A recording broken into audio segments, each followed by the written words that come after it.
And we're back. And we're back. What did we miss? I missed you. Ah, that's so nice, Neil. And our fans. Hey, everyone. Here we are. Here we are. Nothing much happening out there, as you can tell, just, yeah, crashed, retrieved alien bodies and stuff. The usual week on Earth. Yeah. Among other things. Oh, well, the dam finally broke in Ukraine, literally and figuratively. Yeah. And the Great Ukrainian Counter-Offensive commenceth. Or so they say. And those still living, still fully plugged into the matrix, believe I think it was the BBC or one other British outlet was reporting to their listeners that the Russian army had fled. It's over. Ukraine won. They left.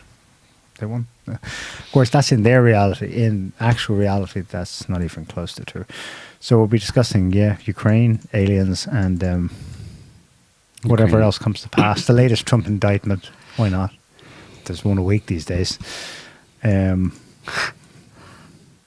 Where do you want to start? Well, we might as well get the UFO. And substations. Huh? Substations. Substations? Or power transformer, electric power grid. Where? In the States. Oh, yeah? Yeah. It's going down. Someone's trying to bring it down. Wildfires? Oh, yeah. Who set them Quebec wildfires in Canada? I know. Who done it? My suspicion's Trudeau. No, I'm kidding. It was all of us. It was all of us together with our CO2. Yes. Well, Greta says it's your fault. Yeah. She was tweeting this week. That Joe Quinn, he's to blame. He's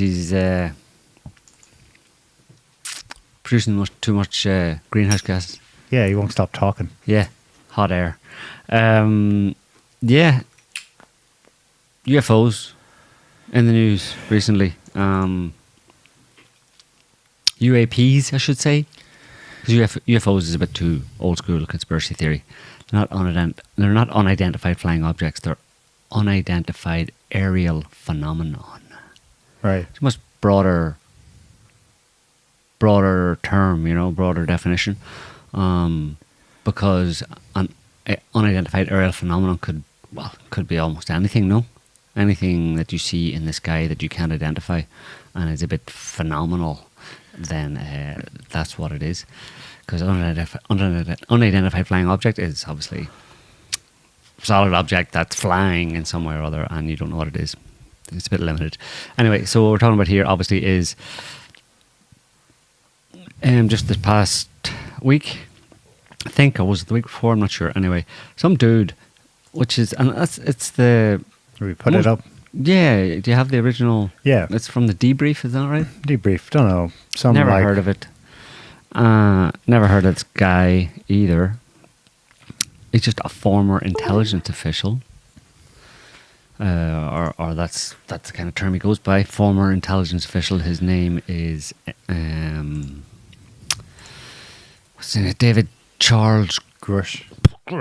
36, a decorated former combat officer in Afghanistan, a veteran of the National Geospatial Intelligence Agency and the National Reconnaissance Office. Blah, blah, blah. He served as the Reconnaissance Office's representative to the UAP task force from 2019 to 2021. Do you have another picture of him? From late July to July 2021 to July 2022, he was the NGA's co-lead for UAP. And so anyway, whatever. He's a dude. And the most interesting thing is that... He's an all-American dude. Yeah. Well, what's interesting first is that he's named. Yes. There have been things like this in the last decade, but this is a bit different because the whistleblower, in quotes, whether he is or not, is named, and he's going public with it. And yeah. I think that's my impression of what he's saying and others have said about what he's saying is that there's two others he's kind of speaking on behalf of who are unnamed. If you want, sorry, I'm interrupting here. But no, that's okay. He's been on TV since. Now, I saw him on News Nation. I don't think any of the main networks have interviewed him yet. I'm not sure about that, though. But there's enough MSM traction here that this disclosure, in quotes, is a bit different. So I heard that, well, you people have been following this know that he's saying that he's seen documentation and evidence of secondhand, and that's what's prompting him to speak out. But additionally, he's kind of speaking on behalf of two other whistleblowers, unnamed, and they are unnamed because for their own protection, ostensibly, because they have actually been involved with the SAPs, the Special Access Programs, that supposedly involve retrieved alien crash that the US government has been back engineering these years, researching, using, I guess. Yeah. So that's the first thing. It's kind of like a give and take. The give is he's named and you see him and you get to check him out. That's new. But then the take is that he himself is not actually directly involved with that. You know what I mean? He's seen the documents and he's heard the stories from others. And he's sort of speaking on their behalf. So it's picked up by some news agents. I mean, it got quite a lot of traction, unusually, in the mainstream media. This one's from The Guardian. And I think there's another person mentioning this one. So this is US urged to reveal UFO evidence, UAP, please, not UFO, after the claim that it has intact alien vehicles. This is talking about the same guy, Grush, whatever. You heard about him. And that is 12. And further down, you see vehicles. Just the fourth paragraph there, I think it is, fourth or fifth. Jonathan Gray, a current US intelligence official, it's not a former one, at the National Air and Space Intelligence Center, confirmed the existence of exotic materials to the debrief, adding, "We are not alone." The disclosures come after a swell of credible sightings and reports have revived attention in alien ships and potentially visits in recent years. Then it goes on about the Pentagon released a report on the UAPs in 2021. 140 instances of UAPs that could not be explained. Had the Tic Tac video that people probably know about. And then the House of Congress, basically, House of Representatives, has apparently, or is going to, the House Oversight Committee is going to investigate these allegations that the US, specifically that the US has possession of intact or partially intact alien vehicles. Let's see them aliens. That's what I'm talking about. We can get all members of we can get the members of Congress to do the Naruto run on Area 51. Instead of having a bunch of LARPers, millennial LARPers, organizing it on TikTok, we can actually have members of Congress all marching on Area 51 or the Pentagon, wherever these things are. We don't know yet. Find out where they are, march on it, and with the banner of "Let's see them aliens." What do they call it when a bunch of people make contact on social media and agree to turn up at like a train station? A flash mob. A flash mob. They can have a congressional flash mob at Area 51. Yeah. and Yeah. beat down the doors and see if they get shot or not. Let's say them aliens. We're Congress. We have oversight. This is the oversight committee. Let's see what's going on. Because some former dude, intelligence representative, said that it's true. So all of a sudden it's true. I mean, what's striking to me about this is that there have been many people over the years, going back decades. I'm talking about in the 70s, 80s, who were interviewed, on relatively mainstream channels, making this exact same claim. So this claim that this guy is making has been made by former members of the US government, different agencies, for 50 years, at least, making the claims. Of course, you can go back for actual claims like to Roswell, Area 51 in the 47. 47. That's even further. That's almost 80 years ago. But definitely for the last 40, 50 years, these claims have been made publicly by people with their face and their names on video, interviewed by American TV shows, news shows, making these claims. And nobody ever took it seriously. But now, for some reason, this one gets traction. Why? The Guardian just said, in the context of the last few years, so the ground has been laid a little bit in advance. Tic-tac videos released, like we just said, of the Pentagon's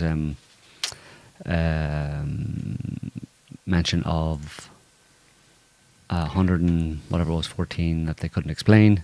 Just the very fact that they have talked openly in recent years that they have task forces, that they have agencies almost dedicated to this, that they've been letting people in gradually, that with the basic message that we, your government, those in power, take that seriously. Just that is what has changed.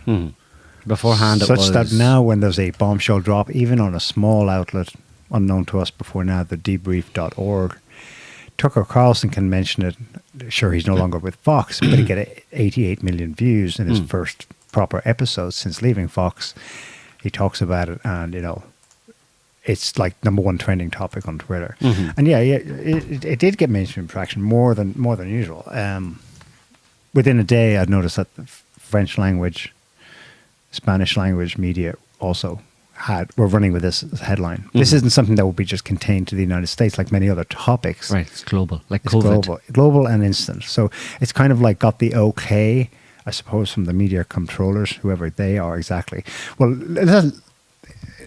generalities aside, can you go back to that, the debrief.org piece that broke this? There's something specific said early on. Do a word search for statements. Hopefully it's just the one. Okay. In accordance with protocols, Grush, the whistleblower, provided the Defense Office of Pre-Publication and Security Review at the Department of Defense with the information he intended to disclose to us. That's the news everyone's talking about this week. His on-the-record statements were all, quote, cleared for open publication, end quote, on April 4th and 6th of this year in documents provided to us. Cleared. I mean, that's not blowing the whistle. No. That's why I said in quotes earlier. Blowing the whistle is when you upset somebody at DOD. If DOD is given your approval 6 weeks beforehand, you're not blowing the whistle. Right. Oh, right there you've got a red flag. And then, of course, there's the kind of work he used to do. Anyway, you have to be skeptical, right? In fact, if you scroll up and go to the opening paragraph, this is the first red flag I got was like that. It's a former Intel official, and right away they're calling him a whistleblower. No quotes used. Blah, blah, is given Congress and the Intelligence Community Inspector General. Okay, so notice that those things are put in caps, designating in the English language that there's a formal body. It's a formal actual agency, or it's officially part of the institution of the United States government. I was like, WTF, what is that? That how can that exist? The intelligence community, I thought until I read that first paragraph, was a general acronym that has become a conventionally used term in recent years. So I had to Wikipedia it. It has an There Inspector is General. an intelligence community inspector general. Then I'm like, well, okay, but what is the intelligence community officially? You know, is it an institution in the United States? Now do a Wikipedia search for that. And the definitions that come up first are supplied by federal government websites, but it's super vague. It's like, it does not say that this is a formal part of the formal apparatus of the United States government. It says something like, yeah, the intelligence community is a complex, varied body of agencies within the United States government that have sort of come together as a result of executive orders, memoranda. There's no law. There's no like Congress passed on this date back in 1980 something that we are setting up. After 9/11, the Department of Homeland Security was institutionalized. That was overt, explicit, made legal in law. It's now a thing. It's abstract, of course, but still, it's a thing. There's no such thing for the IC, and yet it has an inspector general to whom underlings can report to, Right. to address their concerns. So it's acting. This thing is acting as if it is part of, but it's still not. This is parapolitical. This is, we are in deep state territory here, and that spooks me a bit about this whole thing, because they're both revealing the reality of alien something, and incipiently acclimatizing people to parapolitics. That there's no law. That these people are outside the rule of law. Right. It's pseudo government. Right. It's not the U.S. government. Anyway, you've already stated what the current end result of this is. Congress wants a discussion about it, and you told me when you heard that news that's the way to make this kind of thing, if they're ever going to go official and tell some story to the population or to the world, I suppose, that aliens exist or we're not alone or whatever, and you know, in a way that everyone's going to believe it. That they'll do it through Congress, right? Congress will finally have been given information to show that that evidence that this is true. You know, that there are other sentient life forms that have been visiting our planet, and they're just here to document the event. Go to the beach. I don't know. They're just here. They like our beaches. Don't know. Whatever the narrative will be, you have to wait and find out. But it looks like it's building up to something of that nature, right? I mean, this kind of stuff has been around for a long time. Anybody who was open to the idea of you know, who could go there type thing has gone there, and has accepted the fact that, you know, there's probably that has been a reality for quite some time. But it's always been poo-pooed. It's always been crazy conspiracy theorists, UFO nuts, tinfoil hats, blah, blah, blah. And so most people, I think it's a difficult thing for people to accept. It's a paradigm shifting, it would be a paradigm shifting event, you know what I mean, in the history of, obviously in the history of the human race as we have known it so far. It would be a pretty big deal. So most people don't want to go there. You know what I mean? Because it's just, if there's no evidence, I'm not gonna go with any evidence that I see myself. I mean, yeah, these tic tac videos with actual Navy pilots, you know, talking about, look at what it's doing. You know, like it's doing crazy maneuvers and all this kind of stuff. It's evidence of some kind of, no, most likely. You know, you look into it. Obviously, no one is an expert in this, but even with some people present themselves as right. But with that tic tac video and others. And the statements by the Pentagon of 114 things that they couldn't explain, blah, blah, blah. Any reasonable person would say, yeah, well, it looks like that's reasonable evidence that it puts it in the category of more likely that there is possibly some kind of extraterrestrial existence that has been visiting the planet than not, right? Any reasonable person you wouldn't have to decide conclusively that that's true, but based on the evidence so far and the way it has come from official sources, any normal person or reasonable person would say, okay, I'm leaving it open as a distinct possibility that that's true. But they still need the authorities to make it true for everybody. everybody on this planet, millions of people, the majority of people on this planet, could see repeated evidence of that Tic Tac video and others like it, and hear statements from actual, not like former intelligence officers or whatever, but like actual pilots who have seen these same things, or airline pilots. You could put it all together, and people would still never go to the point of believing that aliens are real until the government tells them that aliens are real. This is for the majority of people. So it won't happen until some process occurs where it is recognised by an authority and it's stated to be real by an authority, and then people will believe it to be true. So you know what I mean? It's strange. Yeah. It's kind of like with stuff you can see with your own eyes. It should lead you to a conclusion that something is most likely to be true, but you just put it on the shelf and you ignore it, and you still confine it to kind of like, yeah, it's UFOs. The problem is you've got a whole history here as well.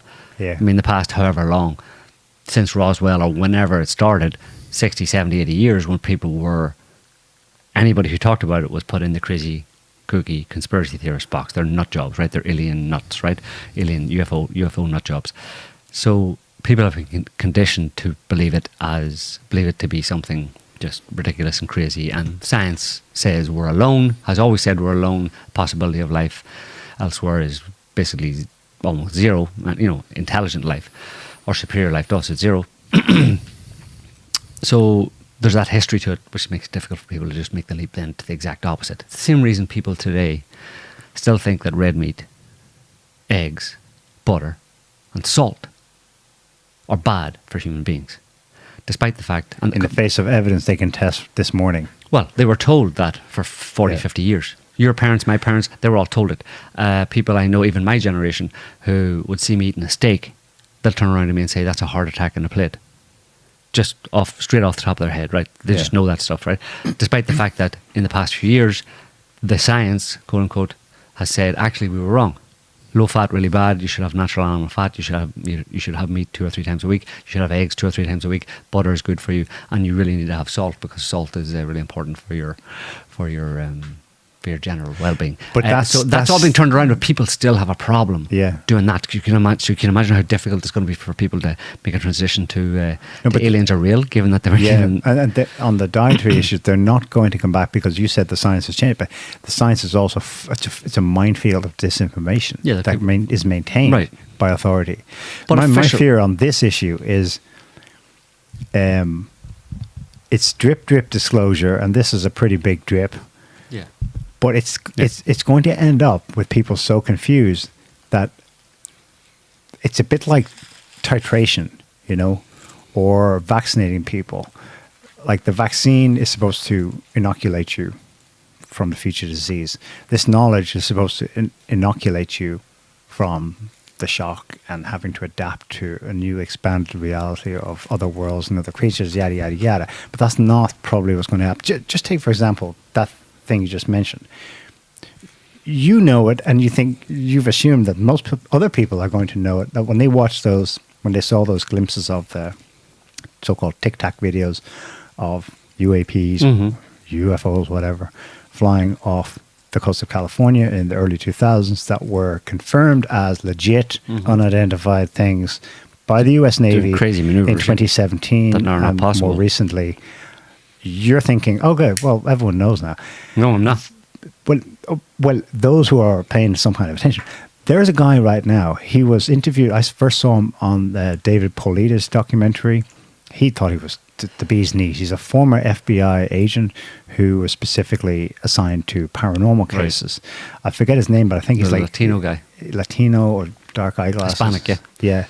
He has I've since seen him on Clayton Morris's Redacted show, and he gave like a half an hour. I think they did an expanded show, like an hour with him, and he claims that those 2004 Tic Tac videos, because the craft in question were buzzing the USS Nimitz and other carrier ships that were on exercise or something off San Diego, like one of the best and most important military hardware structures of the United States government, that like for him, he said, obviously that's not alien. they're UAPs, and he distinguishes. His definition of a UAP is that stuff that we have engineered from the UFOs, and that was a secret program of stuff showing off to the USS Nimitz what it could do. And that's floating around, millions of views, and that message is going out there too. So you see what I mean? Right away, confusion. He's put in there, yeah. It's flipped. It's like what is it? You're going to end up, I think, where it's a situation where everybody knows, yet nobody knows. It's kind of like titrated into your subconscious that you're familiar with it and therefore not spooked or something. You're emotionally habituated to it, but you're not going to know. And I suppose the one thing they want you to know, because this will all be so carefully controlled, is that no matter what happens, the government is in control. Well, they better be. Which is the very... aliens are scary.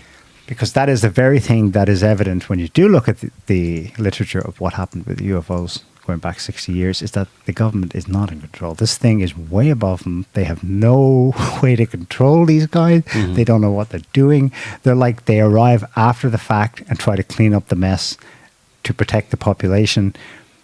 They're not in control at all. The point is, and this is what they're going to try to bury the lead, as they say in media, is that the government is not in control, but they want to manage the information process here to reassure you that we're in control. And what better way for the next drip in the disclosure to say, yeah, it's real, and we now have the tech as well. We have the capability.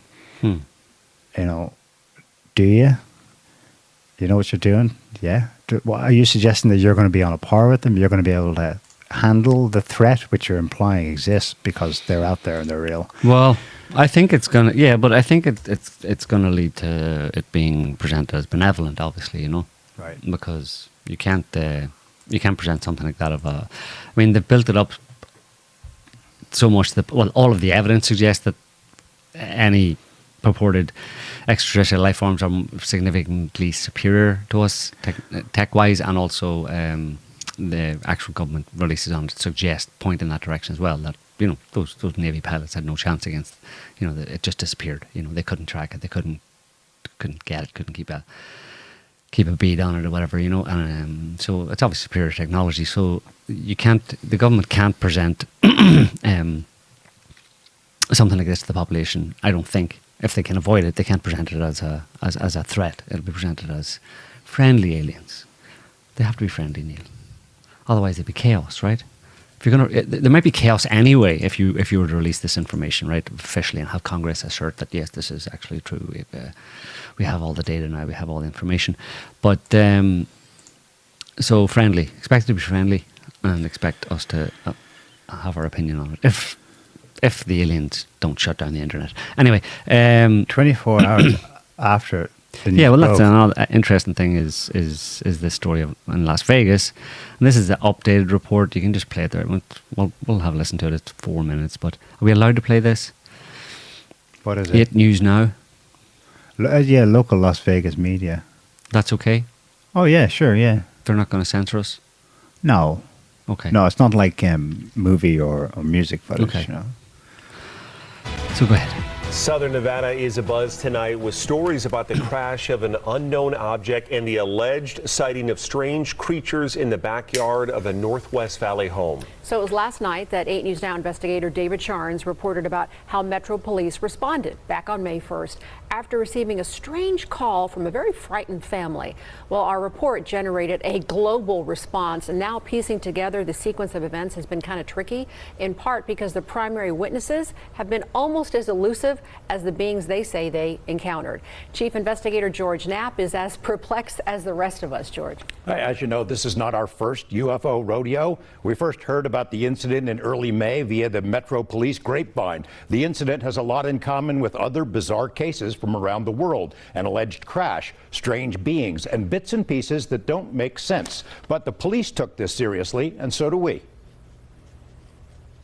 Just before midnight on April 30th, skywatchers across several western states saw a bright fireball streak through the heavens. A police officer working in the Northwest Valley caught a glimpse of the colorful object on his body cam. At nearly the same time, a Ring camera in the area recorded a strange noise and what sounds like a crash.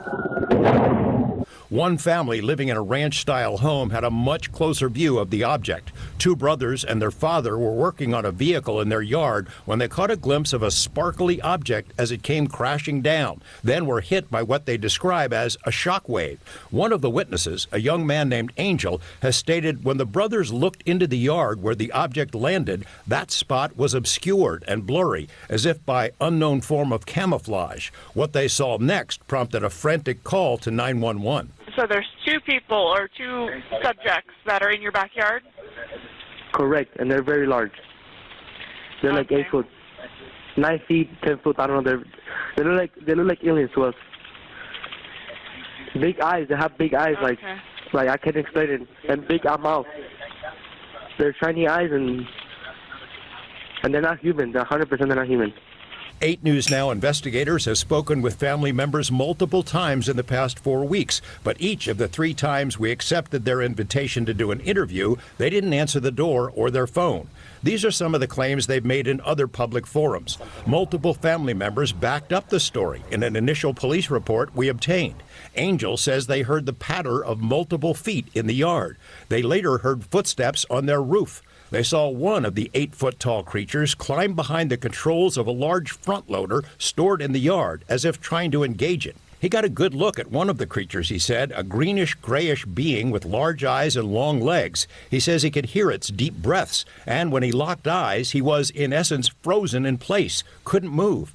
In the middle of the yard, where the object had crashed, then vanished, a circular impression was left in the soil. Okay, where is this on your property? Metro sources say the police dispatcher initially wondered whether to send a crisis intervention team to help the troubled witness, but then took the incident seriously. 2 officers arrived 38 minutes after the call, and by then had heard from other officers. They proceeded cautiously and managed some nervous laughs. I ain't dealing with that. A few days later, the family says, 2 Metro sergeants returned to the scene to ask follow-up questions. The family says they also saw men in suits and sunglasses driving in a car with government plates cruising slowly past the house in the following days. Nellis and Creech have denied any interest or involvement with the incident. Metro has indicated they believe the family that something crashed in their yard. But what? You mentioned, George, in that piece that they were frozen because so many people have been critical of why didn't they get their phone out? Why didn't they take the video? Do we know? So interesting is that this is George Knapp, who is famous. The George Knapp? Yeah. Oh, no way. So coast to coast, veteran conspiracy theorist. He has a history and background in journalism and stuff, but he's basically known today for being on Coast to Coast Radio, which is on their kind of conspiracy theory show, and he's officially a long-term conspiracy theorist. He's been into UFOs for a long time. Bob Lazar, remember Bob Lazar? Yeah. He was a real old-time whistleblower. Right. Said the same thing as this guy. Way back when. Saw it personally. Yeah, and he's been all over the internet since then. So that's what's strange to me is some new guy can just come along and say this, and suddenly it's getting much more traction than anything I ever did before. And then, like we're saying, this local TV station pulled in George Knapp to give the report on it. But anyway, it seems that what you can expect from the alien presence, the announcement of an alien presence on the planet is, and any interaction you might have with these aliens, is that they're going to paralyze you while they steal your stuff from your backyard. Especially a bulldozer. They have a bit of an affinity for front loaders, any kind of excavators, forklifts, that kind of thing. They're going to steal them all. Joe, don't make jokes about that. Everyone's taking this seriously now. Well, they should. Please. Well, it's interesting as well. Don't belittle this. The media is serious, so we're going to be serious. Do you see the video? In that video that called the cops out in the first place, and the cop actually said he wasn't going to come. He wasn't going to respond to this call about these things in the backyard, except for the fact that his partner saw that thing flying through the sky, the green light that you saw at the start of that video. That's clearly a fireball. Yeah. And it's one, you can see those, if on YouTube, you can see them being reported around the world and for the past 10 years with increasing intensity over the past 10 years in many different places. There are significant chunks of rock flying through coming into the lower atmosphere and breaking up. They're green, they're blue, depending on the composition of them. and they're extremely frequent. Now, that happened simultaneously or around the same time as this one family. So it's not said there, but it's the implication, or what you could come away from, is that that's the thing that fell in their backyard, when obviously it's not. If a meteorite or a space rock fell in their backyard, there'd be problems. I'm not saying that's what they said, but what I'm saying is they put the two together and don't make the distinction. Yeah. It got conflated in their video report. So, okay, first off, American Media Society, I checked. Let's have a look at the one link I just sent you now. There was a fireball sighting in the Vegas area. Las Vegas specifically. Well, you can see it was seen around the general southwest of the US. It's going to be seen in a lot of Most of the sightings were in Vegas itself. Right. And that's from May 1st. It syncs up that's also at the same time. That's what that is. That's what that was, a meteor fireball. The thing is, the kid, Angel, they showed a still from it. It was a still from a Twitter video upload he's since made where he gives an 8-minute long testimony. Right. We won't play it, but we'll put it on the screen here so people can have an idea where to look for it. From memory, he was not making sense all the time, but it is consistent with what he told the cops that night. It opens with a little bit of the body cam footage and the news reporting, but otherwise it's him sitting in a room telling what he remembers.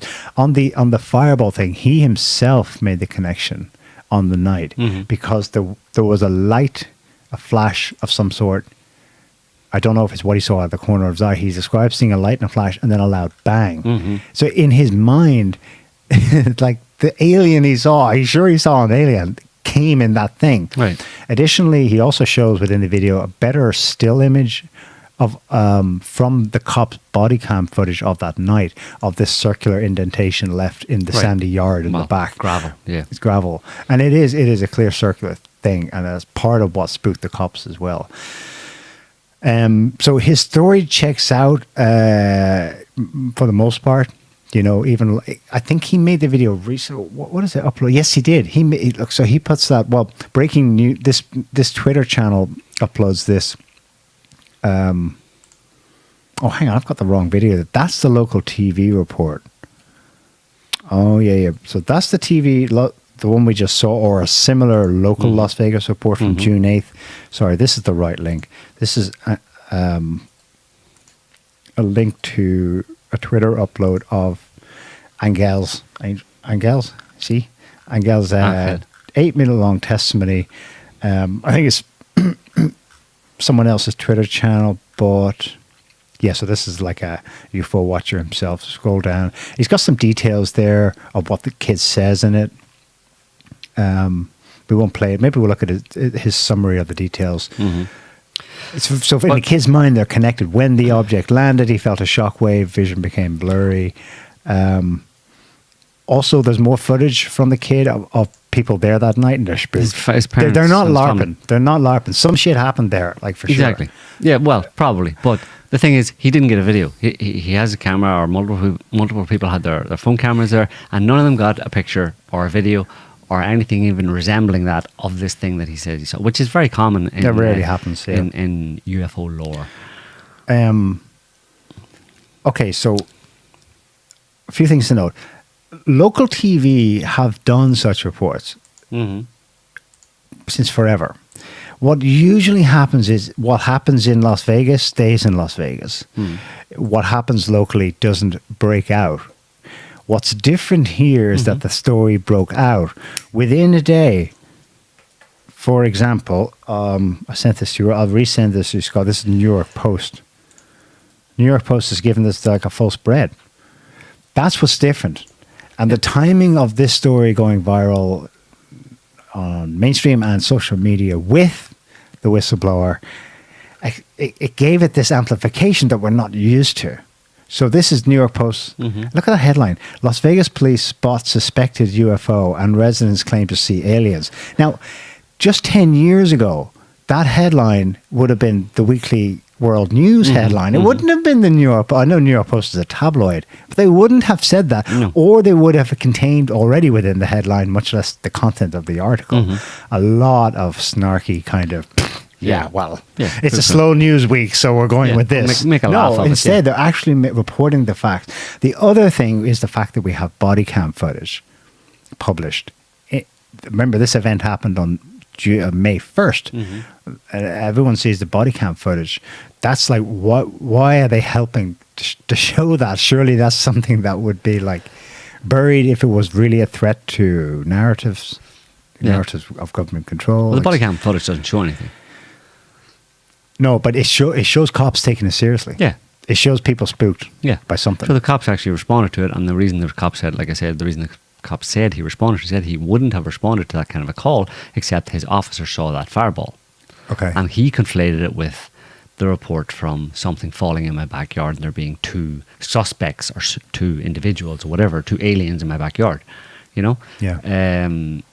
But yeah, and the reason it's given, and it was cited by those news anchors, was the reason that they're even doing this story in this way, giving it some credibility, is because of this whistleblower. So we can expect that this whistleblower, but then the question is, why is he being taken seriously when there have been multiple whistleblowers over the years with similar credentials who have said the same thing and they were laughed at or ignored by the mainstream media? This whistleblower is the one that sets the standard where he's taken seriously. The media, someone decided that this guy should be taken seriously. The Guardian reports on it. Congress is setting up a committee to investigate it and to get the answers on what this whistleblower is saying, whether they're true or not. And then the media follows on by reporting on things like this that they would have laughed at before, only they're doing it now in a more serious way because this whistleblower has been taken seriously by the media and by Congress. So either somebody has said take it seriously, or something is happening where it's being taken seriously for sure. Or whether it's individuals, so agency, or whether it's a system of government, so structural systems or people. What do you think is driving this? Why, as Jesus, Joe Rogan was discussing this on his podcast, and he's like, okay, but I smell a psyop. And my first question is, why now? So what's driving this? What's driving what?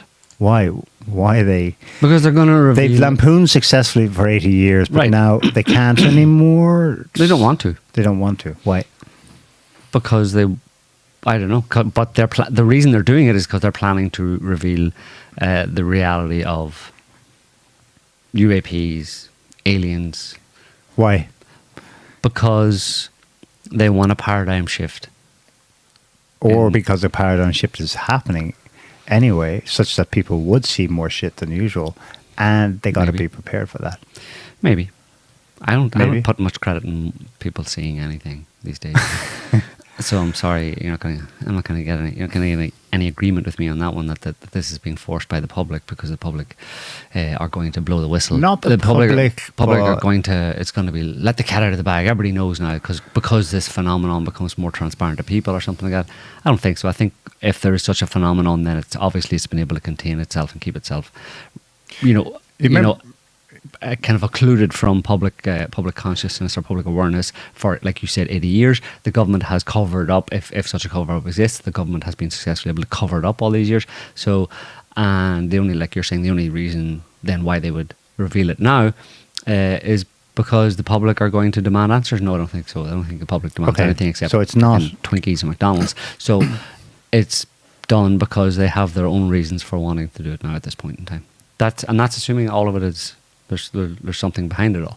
Okay, well, speculate. What are the reasons? Well, assuming that there's some reality to it, then the reasons, like I said, are that they're doing it now deliberately. It's not because they're being forced to. They're doing it through choice, and they're also doing it because, like I said, they want to create a whole new world, a new fantastic point of view. Yep, with spaceships and stuff.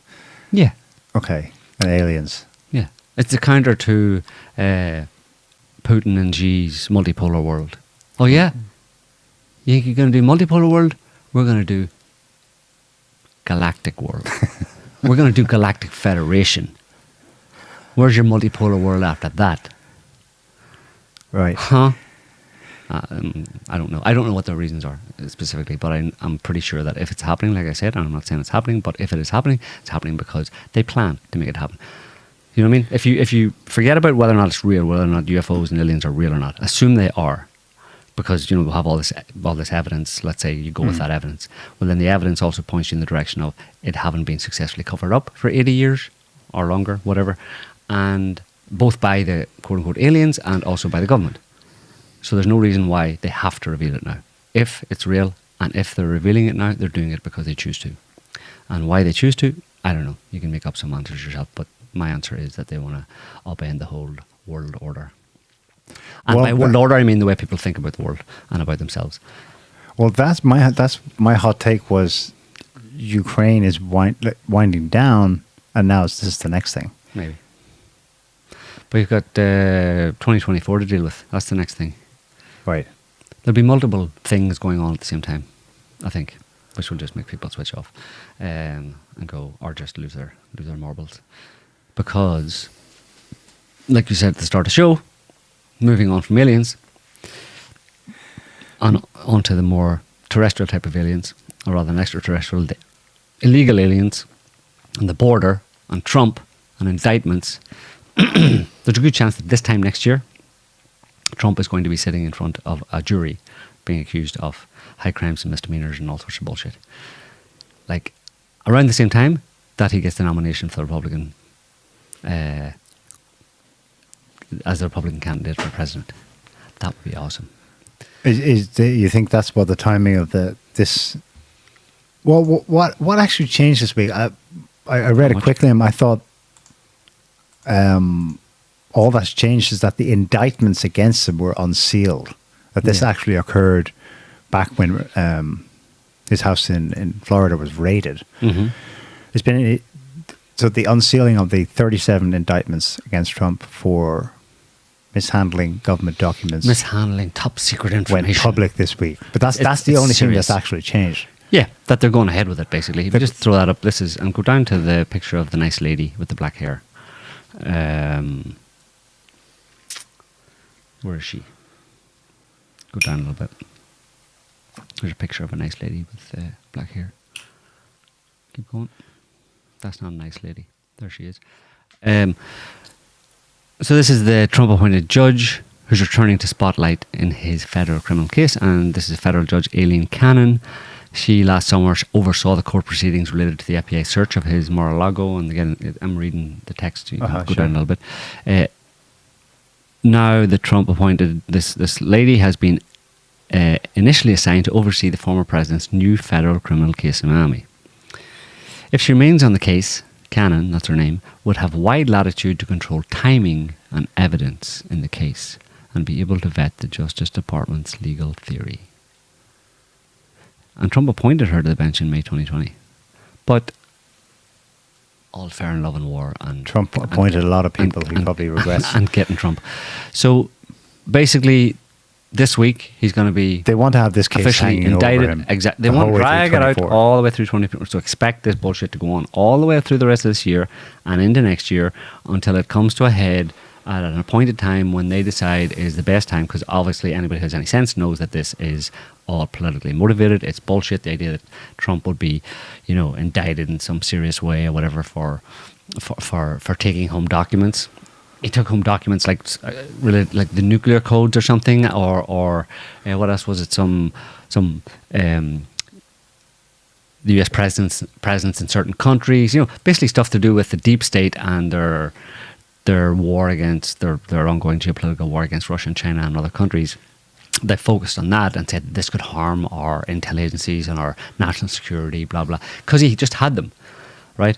Like he was going to give the nuclear codes or something to Xi, because that's how laughable it is, and it's because this is top secret information. He didn't give it to anybody, but he talked to some people about it, and that's bad enough. But if you remember this as a precedent, now I mean you can say that those are terrible things that he did, but they're obviously not, because most presidents take home top secret documents and it's no big deal. But what most presidents or presidential candidates don't do is what Hillary Clinton did and was actually exposed as having done, and you can just play this back 6 years ago now. Let's hear Comey, the schlimeball that he is. The C-SPAN networks bring you long-form public affairs programming from the nation's capital and are a public service of your television provider. C-SPAN, created by cable. Whatever. Brought to you by Pfizer. I thought I gave you. Hang on, maybe I didn't give you the right. Good morning. Actually, Scotty, I gave you the wrong thing. Yeah, we don't want to listen to all that. Listen to that guy. It's actually a short one. Here it is. Here, the short version.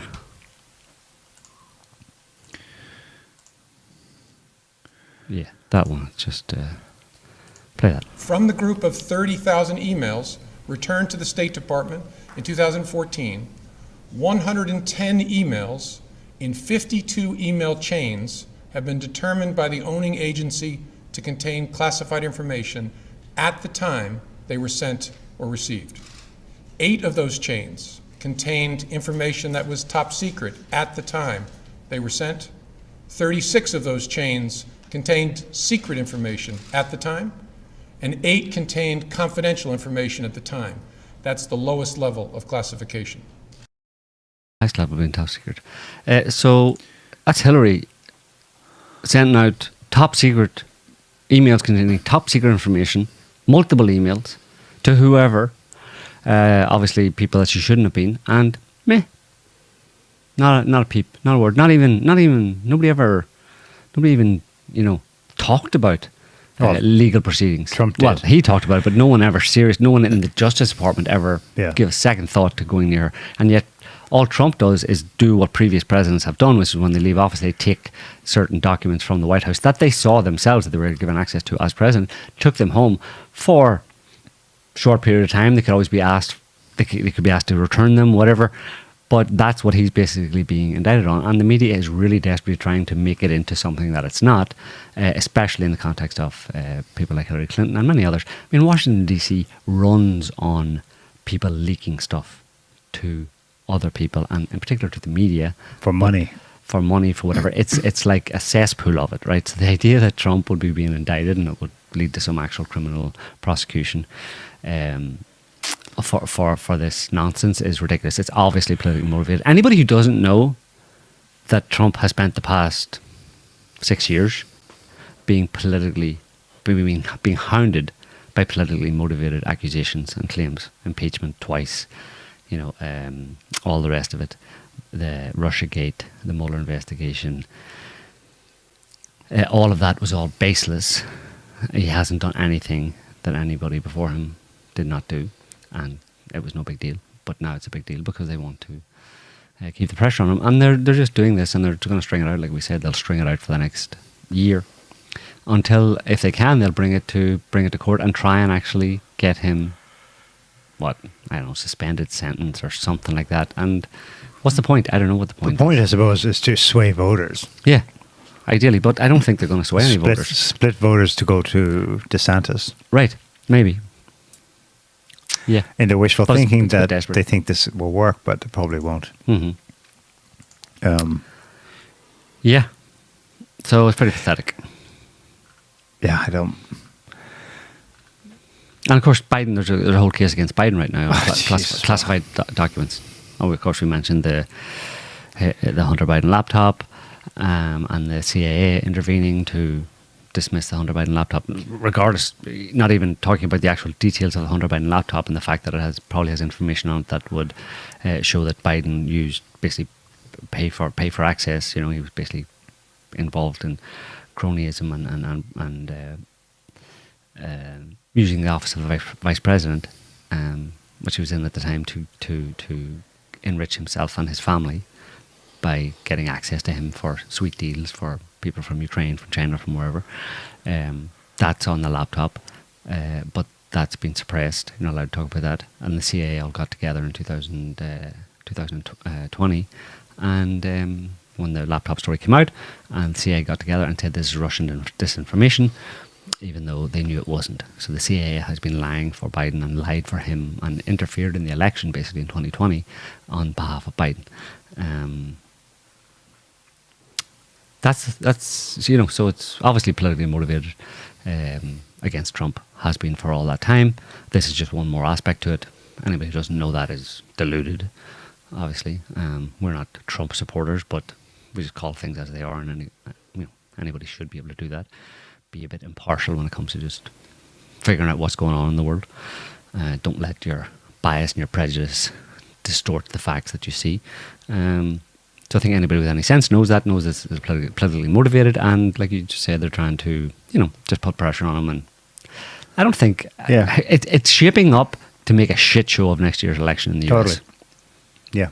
In the run up to it, the campaign, all of that is just going to be a load of nonsense, As proof that we're not Trump supporters, I say Bobby Kennedy all the way. I am now a Democrat. Well, a proxy Democrat. I'm not American. I can't vote. But if I was, Bobby all the way. What's going to happen if Ron DeSantis gets the nomination? Don't care. I love to see the Republicans fighting among themselves. What's going to happen, though? What's Trump going to do? He'll probably... I think we were overthinking it before, that he would have to reconfigure and refinance a new campaign after the nomination process in June, July next year. And, have a backup plan of creating a third and running as an independent. I don't even think he needs to do that. He just needs to keep campaigning as him, Team Trump, MAGA. He can keep MAGA. MAGA's his as messaging. A Republican. Whatever. Doesn't matter. At that point, it doesn't matter. And because people have been saying, and I checked it out, and it's not that you don't have to. Restart. You don't have to start a new party or run it as an independent and then file that separately and then wait the approval. But people just write you in. Your supporters on the day, you get a write-in. Right. On the day. Yeah. Trump, the media can just say, "Oh, he's gone now," and just not touch him ever again. But they still go Trump supporters, and it's a write-in on the day. They can actually add to the list of candidates Trump. That would definitely split the Republican vote in a big way. The thing is, we wouldn't know anymore because there'll be no formal polling, which includes a third independent party candidate.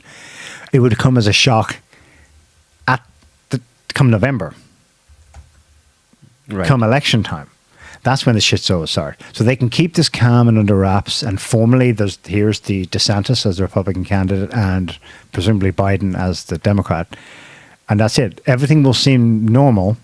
And then the shit show actually comes down the pike come November. But, even then, I don't know. I'm not as confident as you that it'll be such a... Because if we're talking about it a year ahead of time, well... You can bet that they'll be ready for it. Did you see? I mean, look what happened last time. Election day became election week. Yeah, election month. I mean, yeah, we suspended counting. We're all going home. And next morning, oh, look at this. Biden's in the lead. Okay. I mean, did you see YouTube is no longer removing videos spreading US election misinformation? Oh, good. It was rigged. Really? Is that all you want to say? What was rigged? All of them. All the elections were rigged. What I just described, the counting. Yeah. Same with the... Finally. Does that include 2022? Because they stole it from Blake Masters. I don't know. I might be on shaky ground there. Carrie, what's her name? No. They said YouTube has announced changes to its election misinformation policy. The website will not remove content claiming widespread fraud, error, or glitches in previous elections. So any election you want, Neil, go for it. Tell us about them all. Diss them all. Yeah. All the elections were rigged. They were both rigged. They were rigged against a number of Trump supporter MAGA type candidates in 2022. That's a kind of no-brainer because the woman who won in Maricopa in Arizona. You mean Carrie Lake? No, she should have won. But the woman who won in her stead was in charge pretty much of the vote counting. So, I mean, that's like so what you're saying is there's evidence of widespread election fraud in American elections. Both for Congress, Senate, and presidential elections. That it's a banana republic, it's a shit show, there is no democracy in America, and the election system is a joke. Yeah. It's worse than Nicaragua. Yeah, just watch, now that we can mention it, watch 2000 Mules by Dinesh D'Souza. Just one aspect of what was going on during election week in 2020. Do you want to say it's a conspiracy. It's a vast left-wing conspiracy. Okay. To rig elections. Not just left, of course, but it's deep state stuff. But. What about okay. Do you want to? Is there any more you want to get off your chest? 'Cause you've been holding it back for a long time. Do you want to say it again? Even Say what? Say that the election was rigged again. 2020 election was rigged. Say what you said again. The 2020 election was rigged. And 2022? And 2022. There's rigging goes on all the time. No, just since 2016. Okay. It all started because they were trying to rig 2016 on the night. Do you remember? This is the first signal. We got election week in 2020, but we got a long election night on 2016.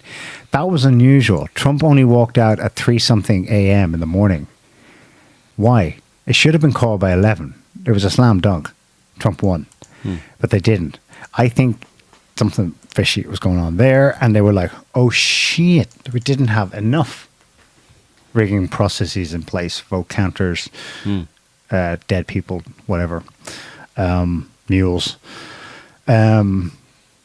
ballots, ballot harvesting. There wasn't enough of an structure in place in 2016.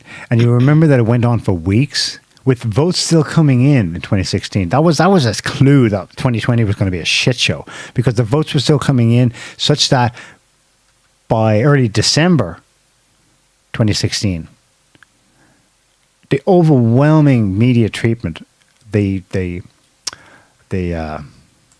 post-match analysis was that Hillary had won the popular vote by a lot. Trump only won because of the antiquated, outdated electoral college system in the United States. God, we need to change that. You see how the system's rigged against us, and Democrats got riled up. Yeah, it's rigged. It's rigged against the blacks and the minorities and everyone living in the cities. I mean, we're the people. And that's out of that emerged the drive for electing baristas like AOC. Just some of the dumbest people. That opened the floodgates for what came next.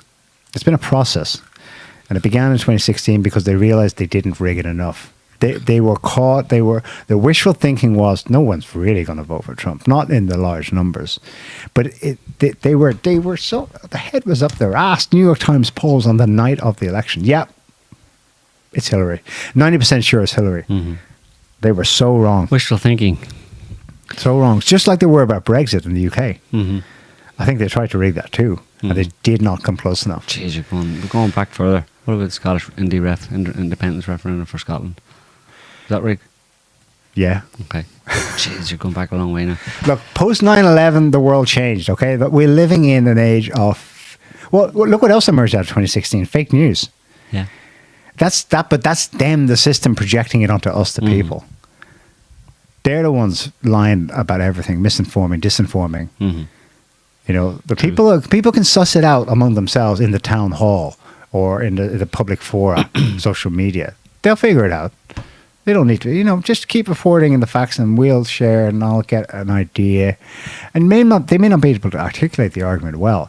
They claim that, oh, no, you can't just leave them to it. No. They need fact-checking police because otherwise they'll be taken in by a demagogue. That's bullshit. That's bullshit. In an open democracy, in an open information age, that cannot and does not happen. The crowd as a whole, from the calm state of mind, not from a panic situation, not from an emergency situation, in the calm of their homes with their family and friends, they'll figure it out as a group. They won't be spooked. There won't be a Hitler coming to power, which is what they were trying to tell us Trump would be if you vote for him. Because it wasn't a panic situation. There was no crisis. They could figure it out. But then the actual pool from which actual Hitlers emerged went, oh, no. We can't be letting the normies decide this. This is our country. And they kicked into gear. So, yeah, it was mainly 2016. 2014, maybe, Scotland. What do you think of California? You ever been to California? No, don't much care to either.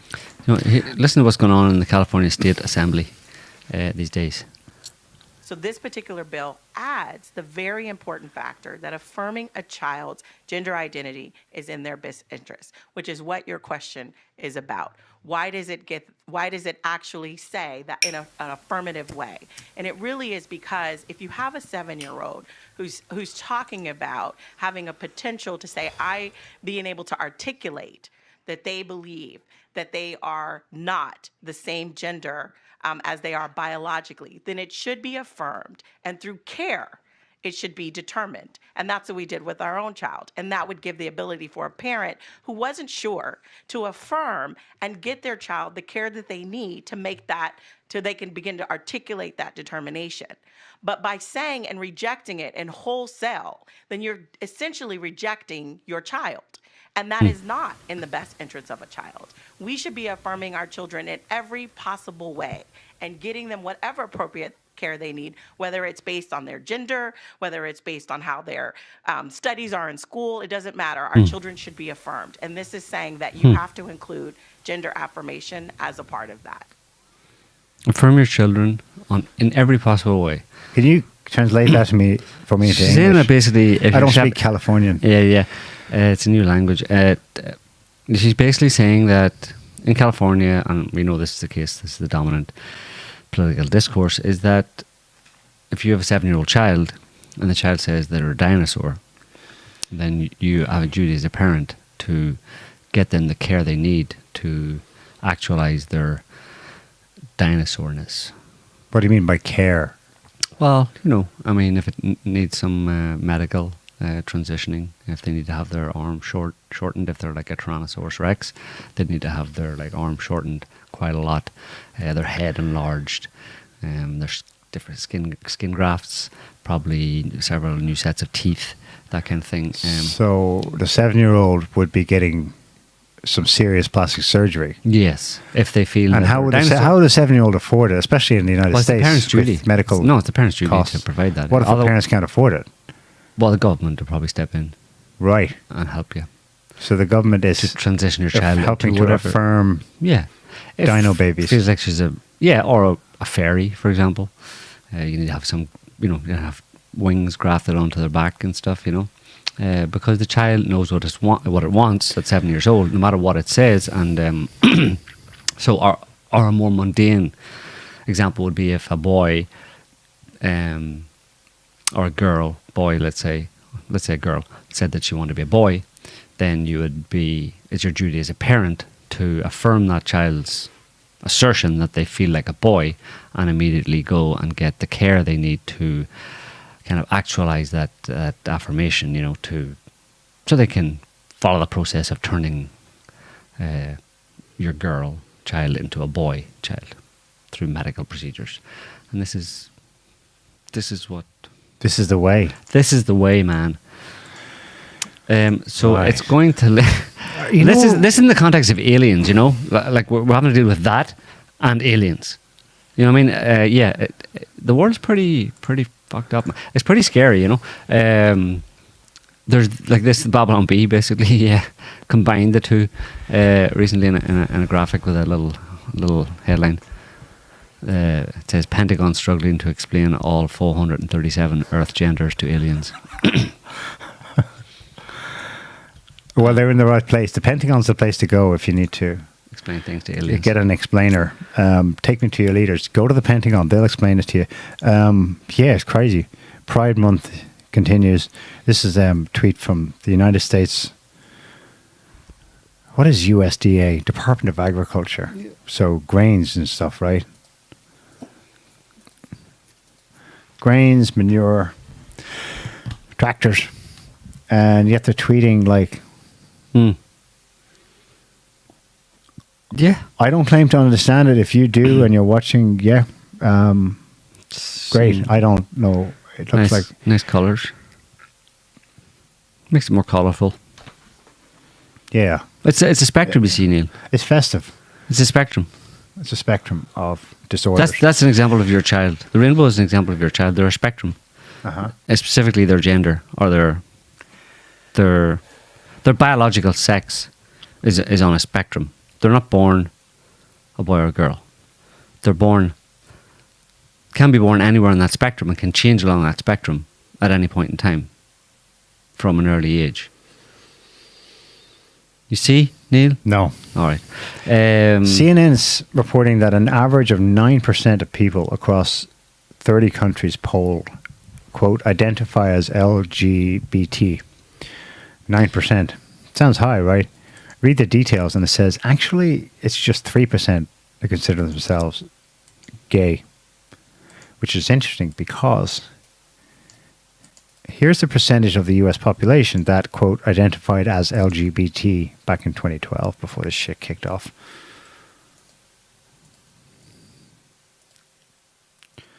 If you search for...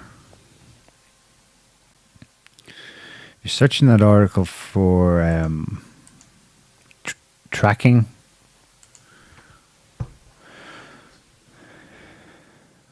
Yeah. The percentage of American adults identifying as LGBT increased. This article's from 5 years ago, whatever. Increased to 4.5% in 2017, up from 4.1% in 2016, and 3.5% in 2012 when Gallup began tracking the measure. 4.5% 2017. 6 years later now, CNN says this group poll of 30 countries, not just the US, is 9%. Or double almost, yeah. So is that just who they are, and now they're in a safe environment where they've always been there and can feel they can come out? Or have they been changed that way because the USDA is tweeting shit like that? I know it's a minefield and all that, but sorry, this is...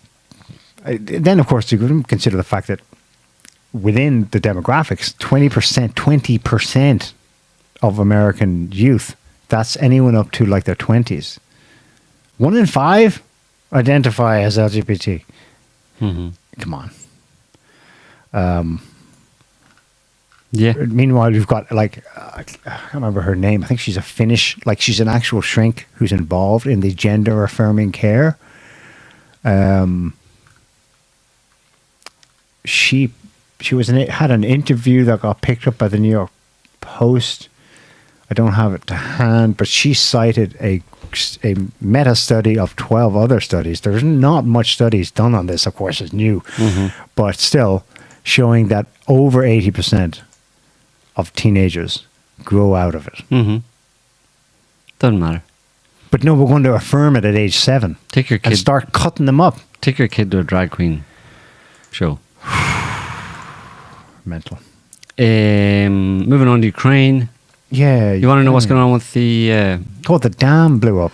Well, yeah, the dam blew up. But do you want to know Ukraine's uber offensive to beat all offensives has finally started? And do you want to know how it's going? CNN said it's going brilliantly, and they've reported that the Russians have... Direct from the scene, here's how it's going.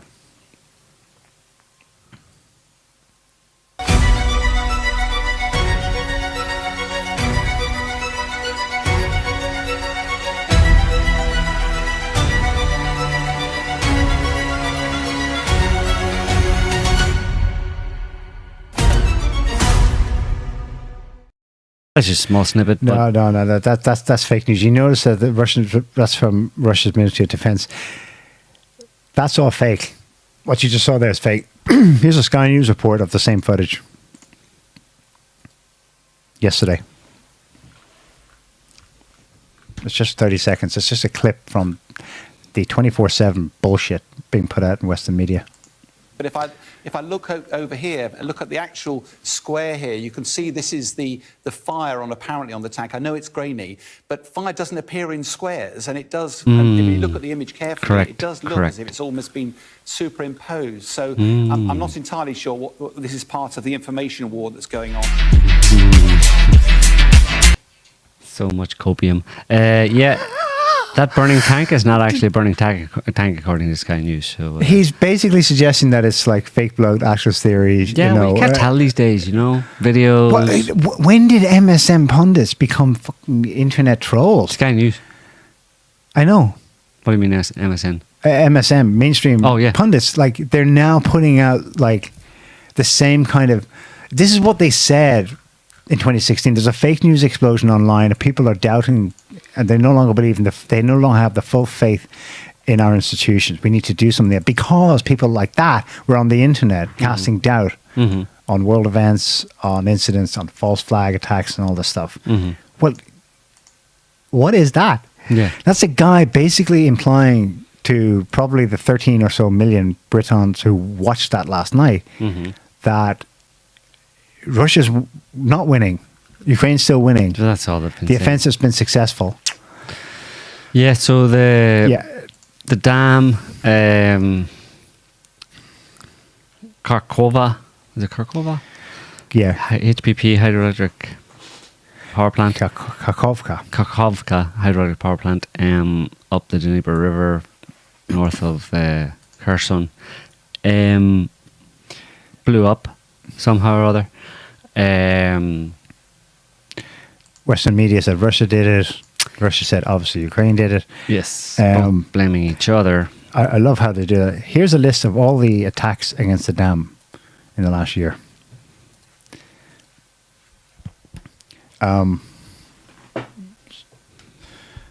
This is the number of times strikes by the armed forces of Ukraine against this dam. A chronology. This is published just this week. Beginning in July last year, HIMARS. A week later, another attack, source unknown. A week later, HIMARS. A week later, shelling. And so on, HIMARS, shells, all the way down to November. And in conclusion, they say, during the summer-autumn of 2022, more than 300 missiles were fired at this dam, which is occupied by the Russian forces. Yeah. Imagine how, but I was going to say, imagine how deluded you have to be. Well, yeah, well, they're in La La Land, of course. The thing is that I think it's, I think that dam was built supposedly to withstand a nuclear explosion.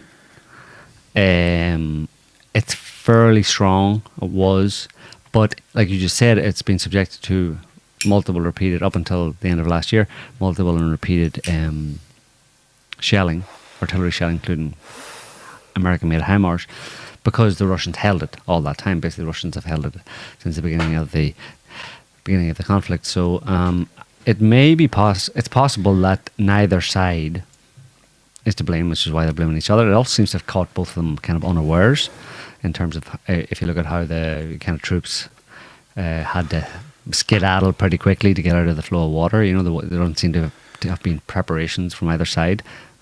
You know, implying that one side or the other knew that this was going to happen, so moved their troops back. It's possible that it just failed after one final artillery attack. Maybe there's one more recently, but I mean, there's been a break. It stopped in November. I know. It stopped in November. You remember that what happened? the Russians were occupying that part. They actually had withdrawn, along with the mass evacuation. The dam was still under their control. Yeah. Well, when they moved to the left bank of they withdrew, and that was a great victory for the whatever. And then they moved the entire population, or most of it. Of what? In Kherson. Oh, that's further south, yeah. In the city. Well, just the ones that wanted to leave. I think once that was done, the attacks on the dam just dropped way off. Yes. From Ukraine. Yeah. However, I get what you're saying. There could have been third-party specialists from probably Britain or the US who pushed things along. And what an interesting day they chose, D-Day, maybe to force this offensive to finally Commenceth. Yeah, it's possible. Because I've seen photographs. I forgot to bring them, but I've seen there's photographs from May and June this year showing what looked like a breach in the dam already. Okay. You know, so that it could have, after repeated, like up until the end of last year, repeated attacks on it, that and apparently the water was allowed to build up. Basically, who knows exactly why, but the level of the water was beyond what normally would have been allowed to get to, 17.5 meters or something. That just may have failed, you know. Yeah. So it's hard to know, but it definitely looks like it's a possibility anyway. I mean, of course, there's an argument that the Ukrainians did it to try and to flood out Russian kind of crossings further downriver and stuff, and to flood areas on that looking downstream on the left bank that Russia held. But it flooded the right bank as well that the Ukrainians held. Like, neither side really seemed to have benefited in any significant way from that significant flooding. It didn't really seem to. Hasn't changed anything, or it wasn't a major coup for any one side. in advance of Russia's or Ukraine's supposed offensive. It's faltering. It's disastrous so far anyway, offensive, or to prevent the offensive in any significant way by the Russians. So because the Ukrainian offensive is basically south, it's on the Ukrainian side of the river, and it's southwards towards kind of the main axis of the offensive is south towards in the Crimea direction, basically, so it doesn't seem to have benefited either side really in any way. I mean, given the significance of doing that, of flooding like a major area, the most striking thing about this is that it's thanks to Russian actions to evacuate the area and the city that they report the mayor of the nearby town, Novaya Kakhovka, reports that just 5 people were killed and about 40 injured. I mean, it's only because of what they did last autumn, evacuating the place. And if the UK's got their victory, they rolled back into Kherson City. You remember CNN and all were there to film the great victory, the taking back of the city of Kherson. And these Aegis lined up on the side of the road giving the Sieg Heil. And CNN quickly trying to just avoid showing that footage, but it's still in the footage. It's just what is news and what isn't news. Like, obviously that's all controlled by the West for Western Anglophone media, but the big story there is the amazing save, which Russia always gets no kudos for in the West, of avoiding the disaster that it was heading for. Similarly with the nuclear plant as well, the one in Zaporizhia. Do you want to? Is this related? I bet this is. I mean, there's just the skullduggery and scumbaggery in this war is just through the roof. And no, it's not the Russians. So yesterday or 2 days ago, that low death toll of civilians obviously pissed off someone in Kiev or London or the US, because some more of those British cruise missiles, the Storm Shadows, were fired at a shelter in Kherson that's housing, maybe a former hotel, that's housing people who had to evacuate in case they were killed by the dam. One dead that I know of, maybe more. I mean, that's targeted. They picked that out. It's cruise missile. It's not random. Oh, a stray shell hit a place that happened to have evacuees. They chose the place. Yeah. If that isn't terrorism, I don't know what is. Well, I like to, now and again, I like to do one from the, if you're wondering how we got here, I just pulled this one out of the archives, just so you know how we got here, and really what America's fighting against when it comes to Russia. Just this headline from CNN. It's from July 2nd, 2018. Read it and weep, Neil. America's racism has long been Russia's secret weapon. That's that one explained. From 2018. 2018. It's a long time ago. I suppose, well, there is a history of Russia fomenting black racism. leaders finding political refuge in the former Soviet Union, going back to the 1920s. I think I'm familiar with her. She's living in Russia, maybe even born there. Her father left or something in the 60s. No, Neil, you're missing the point. Russia is doing racism in America. So Russia's exploiting the natural divisions in our country. No, there are no natural divisions. Oh, right. Russia is the cause of racism in America. Period. Yes. Right. I don't know, I mean, the details of how it does that are complicated, but you just need to believe, okay? Okay. Don't question it. And that's going forward. I want you to take that approach with everything else the media comes up with. Just believe, okay? And that's particularly important in the context of this alien business. We need to get some of them badges, I believe. Yeah. But we're going to get an I believe CNN badge. I believe everybody. I believe the government. I believe the aliens before I believe CNN. No, well, well, there might be much difference between them, and this is a more recent one, right up to date. Headline for you to react to. I want your reaction to this headline. From The Guardian, lefty newspaper, pro-Palestinian, human rights, bleeding heart, all that kind of stuff. Headline. Palestinian journalist hit in head by bullet. Oh, those bullets. During raid on terror suspect's home. Well, my first question is, what was the bullet doing there? Yes. Frankly. It's just, do people not keep control of their bullets anymore? Letting them just roam streets in Palestine? I don't know, because I don't want to be anti-Semitic or whatever, but I think it might have been an Israeli bullet. So, but that's still... I don't want to be anti-Semitic, because I'm not blaming the Israelis. I'm just saying that the Israelis need to keep control of their bullets a bit more. Letting them just wander the streets and flying into people's heads, particularly Palestinians, which they seem to, I don't have an affinity for. It's just, or maybe it was AI. Maybe the bullets have become sentient. Yes. Wow. And are just out there, causing havoc in Palestine. Well, flying at people. Knowing how nice Israel is. Maybe it was hitting the head by a falling bullet. Maybe it fell off like a wall or something and it just bonked him on the head. It's probably the terrorist's fault. Yeah, he was in the wrong place. Well, it wasn't a terrorist, it was a photographer and a journalist. Yeah. No, but it's his fault that the journalist got the bullet. Mm. Yeah. Yeah, anyway, so that's how to interpret the news right there.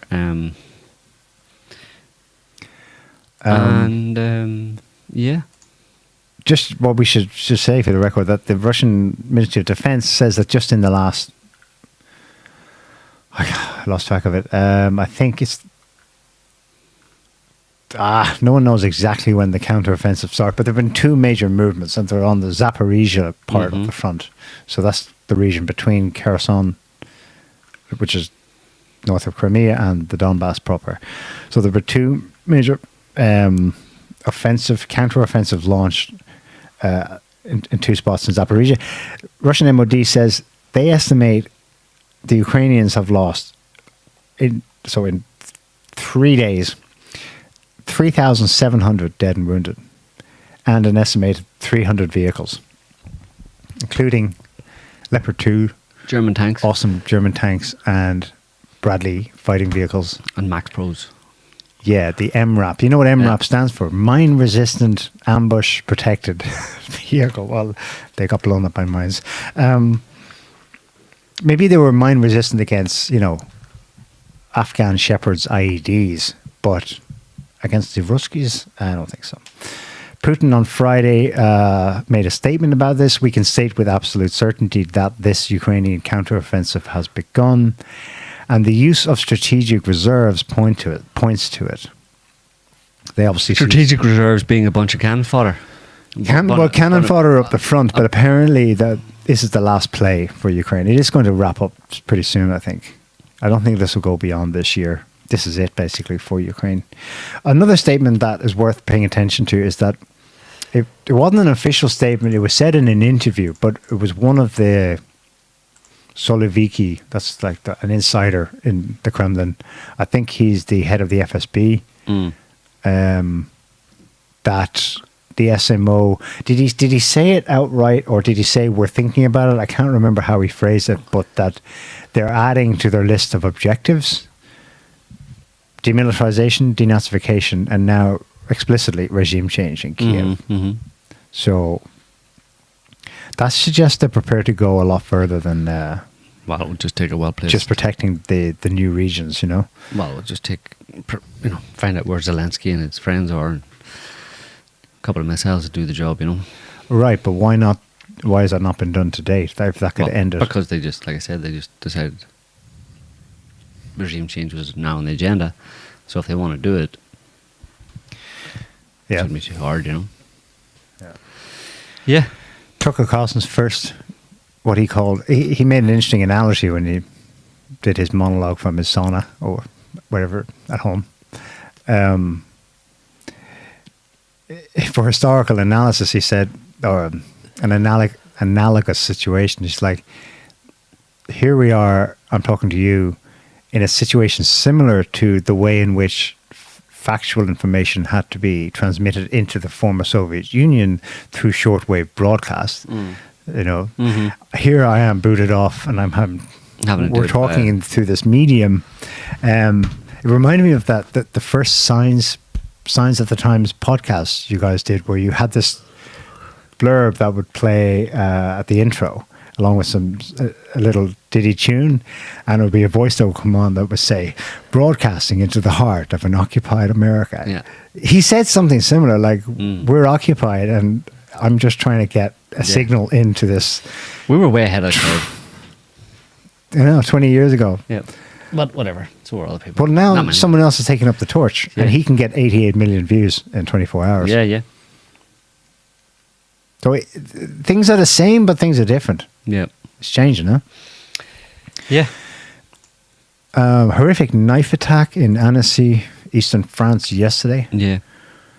This is kind of newsworthy, almost because, well, obviously it's sadistic and horrific what happened, but 4 toddlers in a playground were stabbed by this. There's video of it online. It's some of it's gory, but thankfully most of it's edited out. He stabbed 4 toddlers. Like, one of them was 1 year old. I don't think any of them have died yet. No.